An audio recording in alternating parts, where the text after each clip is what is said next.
gonna pull one, and then I started pulling. I started with the Hangman, and then I pulled these three, and then I checked to see what was next, and I just laughed because I know you saw. So here we go. Overall energy, Page of Chalices. Page of Chalices, here's how I read it. It's your inner child. It's that kid that knows how to talk to animals, that approaches life with wonder. What I feel from this card is that you're afraid that if you allow this child to operate, that you're gonna get fucked over. But your overall energy, I feel like this is the pole, that you want to be in that place of wonder and enjoyment of life, like childlike joy. So, Hanged Man. I feel with this that this is an invitation for you to change your perspective. We've got piranhas here, but not all piranhas eat people. So I kind of feel from this card, just this is a reminder that you are safe. You are safe. The piranhas are not meat-eating piranhas, and you're floating and you're not drowning. Page of Swords, I always kind of, the phrase I have for this is the speak your truth. And I'm feeling from this that it's time for you to speak to your fear, to speak your truth to your fear. If you're in fight or flight right now too, that's that reminder that you are safe.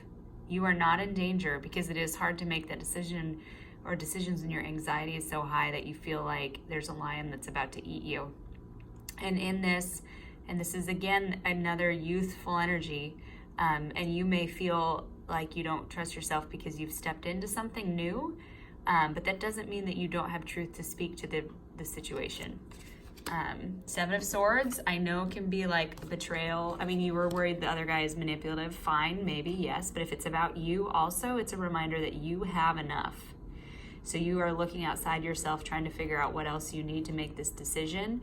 But the thing is you're trying to look at these other swords and pick up something else that's outside of yourself. You're not holding what you already have in a way that would even be useful to you.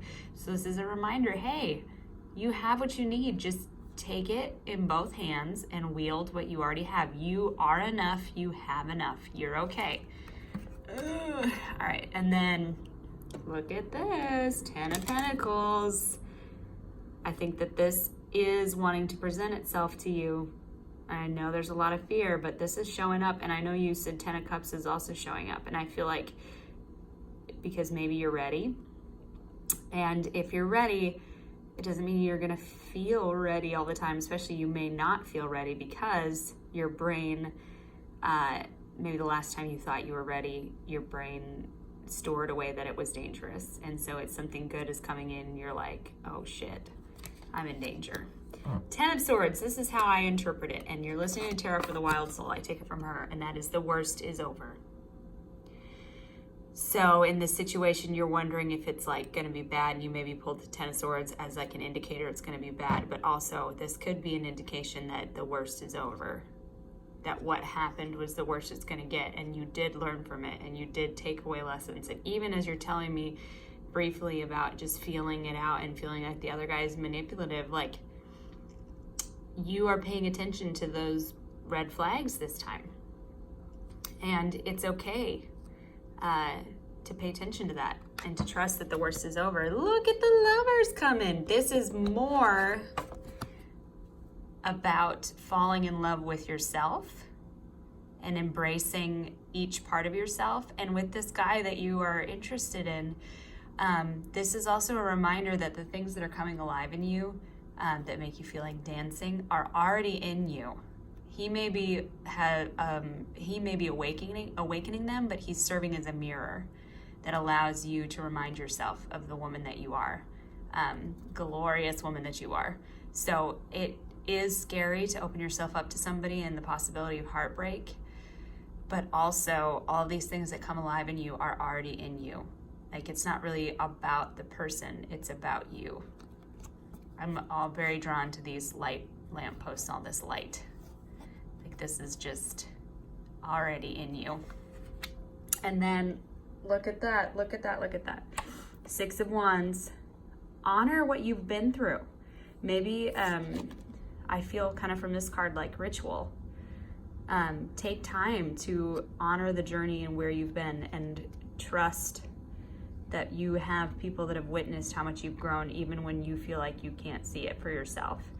And maybe give yourself some kind of ritual that honors how far you've come, to give your body and your brain a signal that you're okay, and that you have grown, and you do see things in a different light, and you do have wisdom, and continue to let it grow.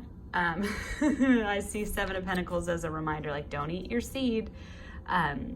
Just because you feel like you don't see the results of all the things that you've done doesn't mean it's not planted. And there is a tendency sometimes to have that fear response when you're waiting and you're waiting and you're waiting, and then you just eat the seed. But if you can hold off and just continue to trust the process, more growth can take place. And then 6 of Swords, woman. Look at those little butterflies. Have you noticed the monarchs are everywhere right now? That smooth, necessary transition from more difficult times, choppier waters, to safer passage. I think the biggest thing for you to remind yourself of, what I feel from all of this, is the reminder that you are safe with yourself. Because it is really scary to open up to somebody else. But I believe that I don't know you, so, but I feel from this that you have learned from things, or you have the people in your life that are there to support you and to love you. And so as you're kind of trying to step into something new, give yourself permission to be safe with yourself. Give yourself permission to be this child and protect this child, in the sense of like allowing for there to be wonder, and knowing that even if your heart is broken, that you know how to heal. And you said you've been employing strength a lot. I think that pointed you. That tells you and reminds you that you are strong enough, that you've stared down the hardest parts of yourself and some of the biggest demons, and you have embraced them. And so I know heartbreak sucks. That's the understatement of the year. But you're still alive. You're still standing. So, are you ready? So there you go. I'm going to try to figure out how to send this to you because it's long.